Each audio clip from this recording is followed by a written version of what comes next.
Welcome again in your channel मैं आज के इस वीडियो में हम लोग जानेंगे इस कोन के बारे में कि ये कोन का फॉर्मूला कैसे ड्राइव होता है और फिर जानेंगे कि ये कोन को हम लोग राइट सर्कुलर कोन क्यों बोलते हैं।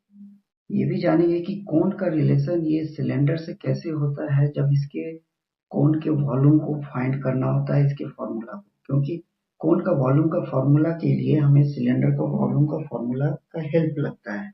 ये इसका रिलेशन को कैसे होता है ये फाइंड आउट करेंगे और फिर जानेंगे कि इसके टोटल सरफेस एरिया ऑफ ए कोन इसका फॉर्मूला कैसे ड्राइव होता है। ये सब बातें जब जानेंगे तो इसके वॉल्यूम ऑफ कोन का फॉर्मूला रटने का जरूरत नहीं होगा। टोटल सरफेस एरिया या सरफेस एरिया कैसे निकालना है इसे रटने का जरूरत नहीं होगा, तो काफी हेल्पफुल होगा आपको क्वेश्चन को सॉल्व करने में।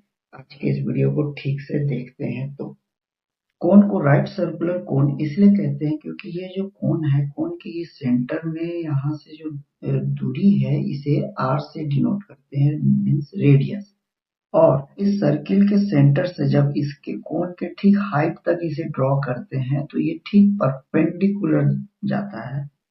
तो यहाँ क्या देखने को मिलता है कि ये जो है ठीक राइट एंगल बनता है 90 डिग्री। इस वजह से इसे राइट सर्कुलर कोन कहते हैं, क्योंकि ये नीचे जो ये इसका ये जो सर्किल है अगर इसको यहाँ निकाले तो अगर इस सर्किल पे ये सेंटर से अगर ठीक परपेंडिकुलर जाए और इस परपेंडिकुलर से हम जब इस पे कोई कोण बनाएंगे तो ये हमारा राइट एंगल वाला कोण बनेगा, ऐसा कोण बनेगा।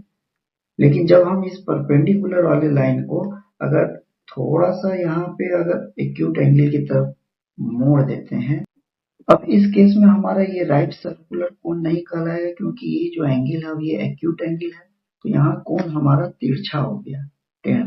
तो राइट सर्कुलर कोण में हमेशा ये खड़ा रहेगा, हम लोग को इसी पे कैलकुलेशन करना है, तो इस वजह से इसे राइट सर्कुलर कोण कहते हैं। अब यहाँ पे ये जो सिलेंडर है, ये जो साइज है जितना सिलेंडर का है वही साइज का ये कोण है और इसके रेडियस भी वही होंगे, सेम रेडियस वाले। तो यहाँ पे हमारा सिलेंडर का रेडियस और कोन का रेडियस दोनों का सेम रेडियस और सेम हाइट वाले सिलेंडर के हाइट वाले कोन को कट जब करते हैं, कट करके अगर ये कोन को यहाँ से निकाले, ये इसी सिलेंडर के ही सेम साइज में है, तो ये देखने को पाया गया उनमें ये पानी को जब भरा गया, ये जो वाटर है, तो देखा गया कि इस कोन से जब ये सिलेंडर में पानी को डाला गया तो पानी ये पूरा सिलेंडर को नहीं भरा, सिलेंडर को सिर्फ इतना पार्ट तक ही भर पाया, थोड़ा दूर तक भर के ये कोन खाली हो गया। सिर्फ इतना ही भरने में ये कोन खाली हो जाते हैं। तो फिर क्या किया गया, फिर इसमें कोन को फिर से पूरे कोन के वॉल्यूम में, इस कोन के वॉल्यूम में फिर से ये पूरा पानी को लबालब फिर से भरा गया। ये सारा पानी भर के फिर जब इसमें वापस फिर इसमें डाला गया, तो अब की बार जैसे कि पहले क्या था कि पहले ये इस पार्ट तक यहाँ तक कवर हुआ था, अब की बार थोड़ा सा ऊपर, लगभग समझे तो यहाँ तक कवर हो पाया सेकेंड पार्ट। इट मीन्स पानी डाला गया फिर यहाँ तक आ गया, यानी कि सिलेंडर का वॉल्यूम पूरा अभी भरा नहीं, अभी भी सिलेंडर पूरा बाकी था। तो फिर देखा गया कि ये थर्ड टाइम, सेकेंड टाइम में ये सारा कोन का पानी खाली हो गया, फिर दोबारा इस कोन को पानी से फिर से भरा गया, यानी कि इस कोन का वॉल्यूम पूरा भर दिया गया, ये कोन का ये वॉल्यूम पानी से भरा गया। अब की बार जब इसमें पानी डाला गया तो देखा गया कि ये पूरा ऊपर तक फुल हो पा रहा है। इट मीन्स अब ये पानी इसमें कवर हो गया। तो क्या देखने को, क्या समझने को मिला, इस तरह से ये समझने को मिला कि ये कोन का जो वॉल्यूम है, ये वॉल्यूम ऑफ कोन, इसको 3 टाइम्स जब भर के इसमें डालते हैं तब ये फुल हो पाता है। इट मीन्स इसका जो वॉल्यूम है, इसका जो फॉर्मूला है वो क्या है, सिलेंडर का वॉल्यूम का जो फॉर्मूला है वो होता है पाई आर स्क्वायर एच। ये पाई आर स्क्वायर एच ये कोन के वॉल्यूम को 3 बार जब डालेंगे तब होता है। इट मीन्स, तो यहाँ पर देखा गया कि ये जो वॉल्यूम ऑफ सिलेंडर है ये आया कैसे, ये पूरा होता है ये 3 टाइम्स वॉल्यूम ऑफ कोन होने से। कोन को 3 बार पूरा वॉल्यूम भरेंगे तब जाके सिलेंडर में फुल होता है। तो अगर हमको सिर्फ ये वॉल्यूम ऑफ कोन का पता लगाना है, इस 3 को हमको इक्वल के इस साइड लाना होगा। तो इससे क्या हो जा रहा है, इसका फॉर्मूला निकल के आ गया।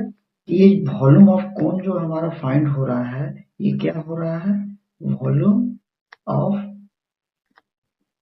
ऑफ कोन, इसका रिजल्ट आ रहा है ये 3 पाई आर स्क्वायर एच के नीचे चला गया। It means 1/3 pi r square h. ये हमारा वॉल्यूम ऑफ का फॉर्मूला फाइंड आउट होता है। तो यही पता चलता है कि वॉल्यूम ऑफ कोन, इसका रिलेशन सिलेंडर के वॉल्यूम से है। कोन का सरफेस एरिया समझने के लिए ये इसका जो सरफेस होता है, इसे ये बाहरी भाग को सरफेस बोलते हैं। तो इसमें ये जो नीचे है, नीचे तो ये गोल राउंड का ये सर्कल होता है। तो ये जो सर्कल है, इसका भी ये जो सरफेस होगा, ये सर्कल का सरफेस क्या होगा, ये सर्कल का ये जो एरिया है, इट मीन्स ये हमारा पाई आर स्क्वायर होता है सर्कल का एरिया। तो इसमें हमें जोड़ना होगा ये ऊपर वाले सरफेस को।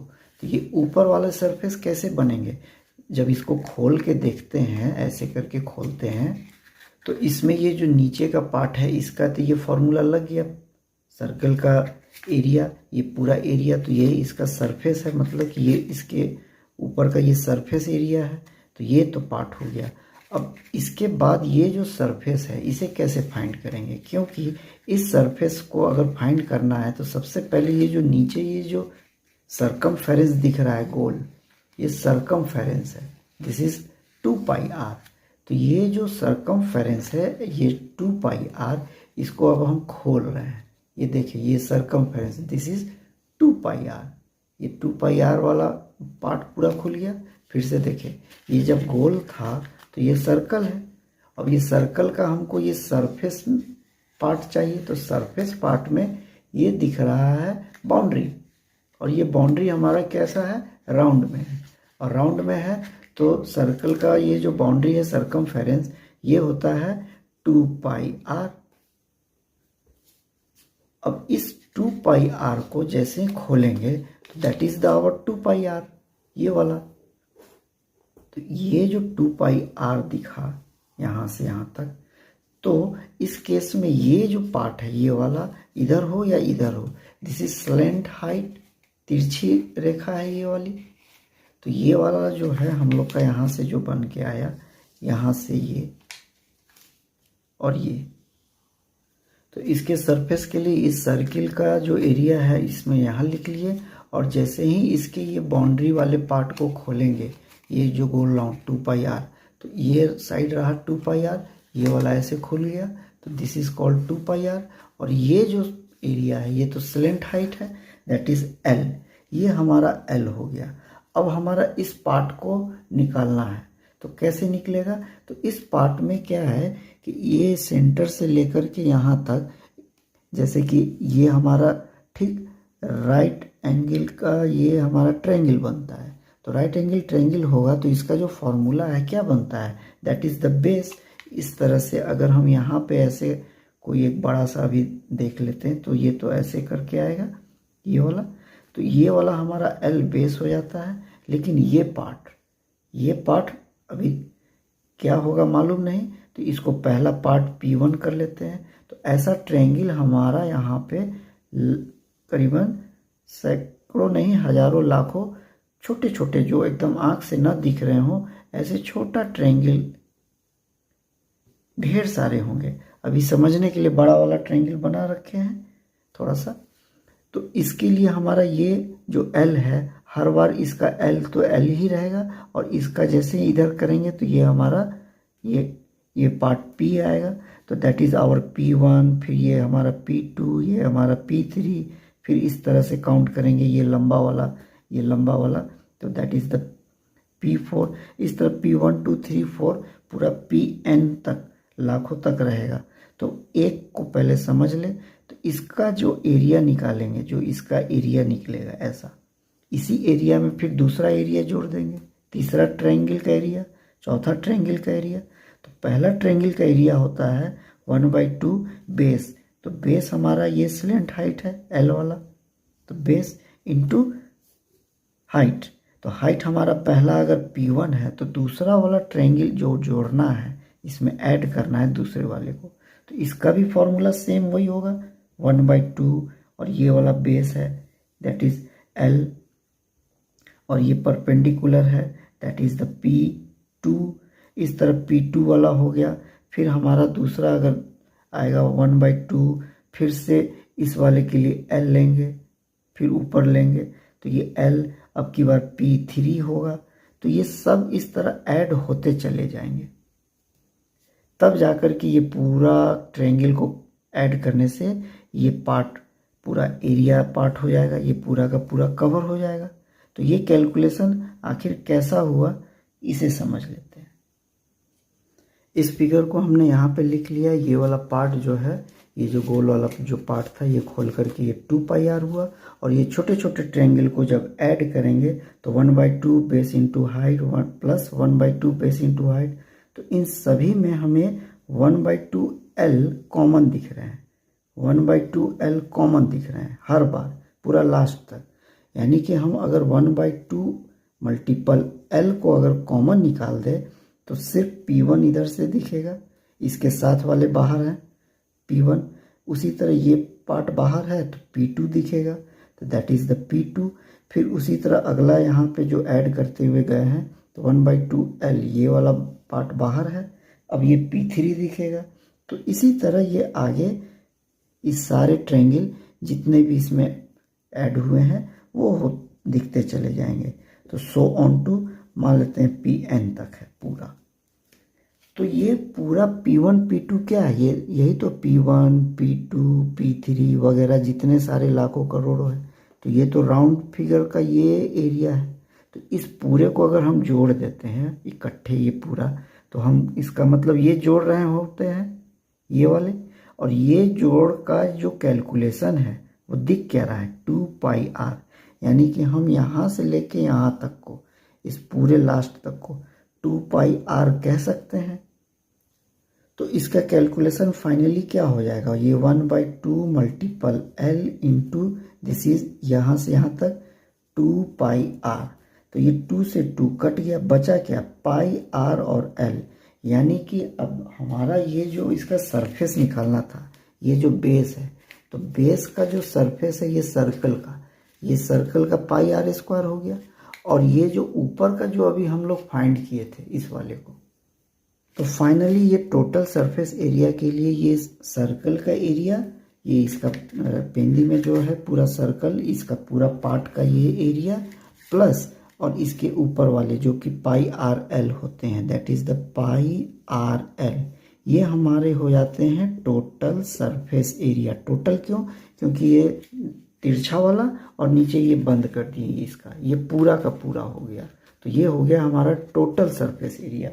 अगर क्वेश्चन में लिखेगा कि सिर्फ इसके ये कर्व सरफेस एरिया की बात करेगा तो ये नीचे का ऐड नहीं करेंगे, क्योंकि नीचे का ऐड करने से ये टोटल सरफेस हो जाते हैं। तो टोटल की जगह अगर ये सर्किल को हटा दें, इस सर्किल को अगर ये हटा देते हैं तो सिर्फ इस पार्ट का सरफेस एरिया होगा दैट इज द πrl, तो ये टोटल हट जाएगा, सिर्फ सरफेस एरिया ऑफ कोन हो जाएगा।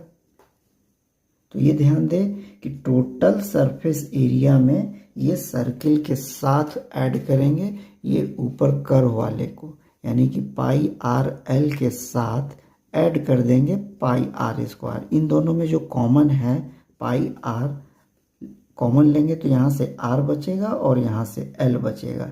इस तरह ये total surface area of cone find होता है। That's all. आज हम लोग वीडियो में सीखे कोन के बारे में कि कोन क्या कैसे होता है। इसके ये सेंटर से यहाँ तक का ये रेडियस कहलाता है, और ये राइट सर्कुलर कोन है क्योंकि यहाँ पे ठीक राइट एंगल, यहाँ पे हाइट तक ये जो जाते हैं ठीक राइट एंगल में, इसलिए। फिर हमने जाना कि वॉल्यूम ऑफ कोन जो कि सिलेंडर के फॉर्मूला से रिलेटेड है, और फिर टोटल सरफेस एरिया, और साथ में जाने कर्व सरफेस एरिया ऑफ ए कोन।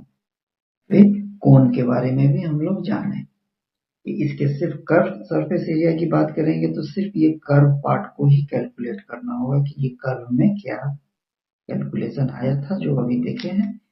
ये है कर्व सरफेस एरिया ऑफ ए कोन। तो यहाँ तक वॉच करने के लिए मैनी थैंक्स। और जो न्यू व्यूवर इस वीडियो में आए हैं उनसे रिक्वेस्ट है, please support and subscribe to this channel. और आप अपने फ्रेंड को ये वीडियो जरूर शेयर करें ताकि उन्हें भी हेल्प होगा इस तरह के कोन के फॉर्मूला को समझने में, ताकि उनको रटने का जरूरत ना पड़े। तो फिर मिलते हैं नेक्स्ट वीडियो में। Till then thank you.